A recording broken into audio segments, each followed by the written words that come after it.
आदाब, मेरा नाम डॉक्टर सुवर्चला है। मैं जीवा फर्टिलिटी सेंटर्स में साइंटिफिक डायरेक्टर हूँ। लिवर की बीमारी अगर हो तो क्या फर्टिलिटी पे भी असर पड़ता है, आज के टॉपिक का विषय है। लिवर की बीमारी एक ऐसा कंडीशन है जो लिवर के स्ट्रक्चर पे या फंक्शन पे असर दिखाता है और ये दोनों प्रॉब्लम्स फर्टिलिटी पे असर दिखाते हैं, पुरुषों में भी और महिलाओं में भी। लिवर एक बहुत क्रूशियल रोल प्ले करता है अपने बॉडी में, जो मेटाबॉलिक प्रोसेसेस के लिए रिस्पॉन्सिबल है। हार्मोन रेगुलेशन यानी कि जो भी हार्मोन्स तैयार हो रहे हैं, जो यहाँ वहाँ बॉडी में ट्रांसपोर्ट हो रहे हैं, उसके लिए बहुत जरूरी है। डिटॉक्सिफिकेशन यानी कि अगर जो भी इम्प्योरिटीज है बॉडी में उसे डिटॉक्सिफाई करने के लिए जरूरी है। प्रोटीन सिंथेसिस के लिए जरूरी है। और ये अगर ठीक ना रहे, ये जो सारे फंक्शंस मैंने आपको बताए, इसमें कहीं भी कुछ प्रॉब्लम हुआ तो डायरेक्टली या इनडायरेक्टली फर्टिलिटी पे भी असर पड़ता है। तो आइए देखते हैं कि लिवर डिजीज और इनफर्टिलिटी का क्या संबंध है। हार्मोन रेगुलेशन, जैसे मैंने कहा, लिवर बहुत इंपॉर्टेंट है हार्मोन्स बनाने के लिए, मेटाबॉलिज्म के लिए। और उन हार्मोन्स में 6 हार्मोन्स भी आते हैं, जैसे कि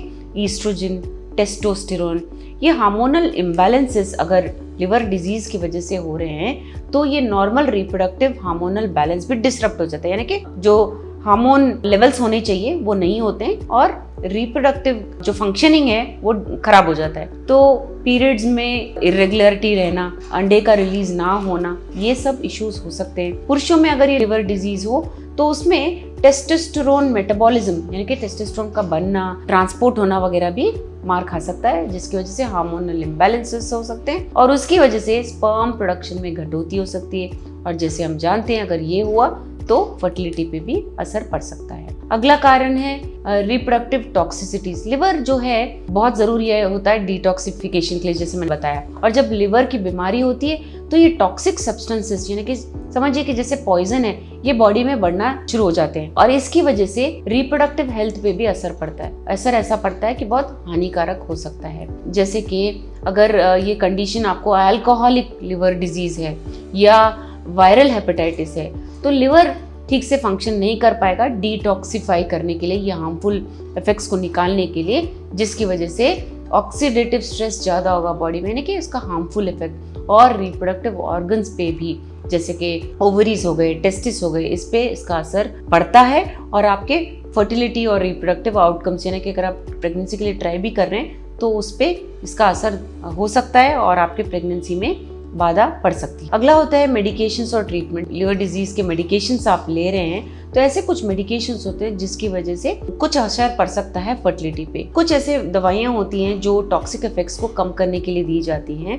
इसका असर रिप्रोडक्टिव ऑर्गन्स पे हो सकता है, यानी कि ओवरीज और टेस्टिस पे हो सकता है और ये हार्मोनल इम्बैलेंस का कारण भी बढ़ सकते हैं, जिसकी वजह से फर्टिलिटी में प्रॉब्लम हो सकता है। और अगर लिवर ट्रांसप्लांट किया गया है, जो करना आवश्यक होता है कई अक्सरों में, क्योंकि लाइफ सेविंग प्रोसीजर होता है, इसकी वजह से, और या इसको करने के बाद इम्यूनो सप्रेसिव मेडिकेशंस दिए जाते हैं जो बहुत महत्वपूर्ण होते हैं, लेकिन इसका असर फर्टिलिटी पे पड़ता है पुरुषों में और महिलाओं में। ऑफ कोर्स अगर लाइफ थ्रेटनिंग है तो आपको अवश्य ये ट्रांसप्लांट पहले चॉइस के मुताबिक करना चाहिए। फर्टिलिटी बाद में भी ठीक कर सकते हैं। अगर आपका लाइफ बचा सके तो बाद में बहुत सारे ट्रीटमेंट ऑप्शंस आपके सामने रखे जा सकते हैं, इसलिए ट्रांसप्लांट को अवॉइड मत कीजिए अगर ये जरूरी आपके डॉक्टर ने बताया है। प्रेगनेंसी के रिस्क, प्रेगनेंसी जब हो और लिवर डिजीज हो, जैसे कि viral hepatitis, cholestasis of pregnancy, या ऐसे अगर प्रॉब्लम्स हो तो माँ और शिशु, पेट में जो बच्चा बढ़ रहा है, उस दोनों के लिए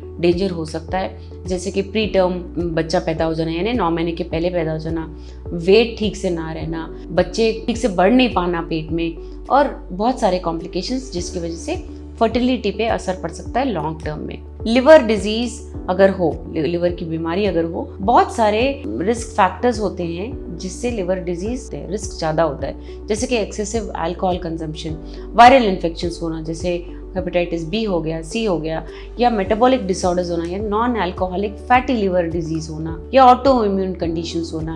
इनकी वजह से आपके लिवर पर असर पड़ता है। ये रिस्क जो है आपके ओवरऑल हेल्थ पे असर दिखा सकती हैं, specially diet, exercise, stress levels अगर ज़्यादा हो तो आपके ये रिस्क फैक्टर्स भी बढ़ सकते हैं। लिवर बीमारी होने पे बहुत असर पड़ता है फर्टिलिटी पे पुरुषों और महिलाओं में, जैसे मैंने कहा हार्मोनल इम्बैलेंसेस, रिप्रोडक्टिव टॉक्सिसिटीज, मेडिकेशंस का असर पड़ना, रिस्क प्रेगनेंसी के दौरान ज़्यादा रहना, लाइफस्टाइल और हेल्थ फैक्टर्स पे भी असर रहना, इन सब के कारण आपके फर्टिलिटी पे असर पड़ सकता है। लेकिन अगर आप लिवर की बीमारी के शिकार हैं और आप ट्रीटमेंट ले रहे हैं, लेकिन आप अपने फर्टिलिटी ऑप्शंस भी समझना चाहते हैं, तो आपको एक फर्टिलिटी स्पेशलिस्ट या गायनोकोलॉजिस्ट से संपर्क करना चाहिए। आपके लिवर के जो ट्रीटमेंट कर रहे हैं वो डॉक्टर सबके संपर्क में रहते हुए हम ये डिसीजन लेके डिसाइड कर सकते हैं कि आपके फर्टिलिटी के चांसेस क्या हैं और आपको ट्रीटमेंट कराना चाहिए या नहीं।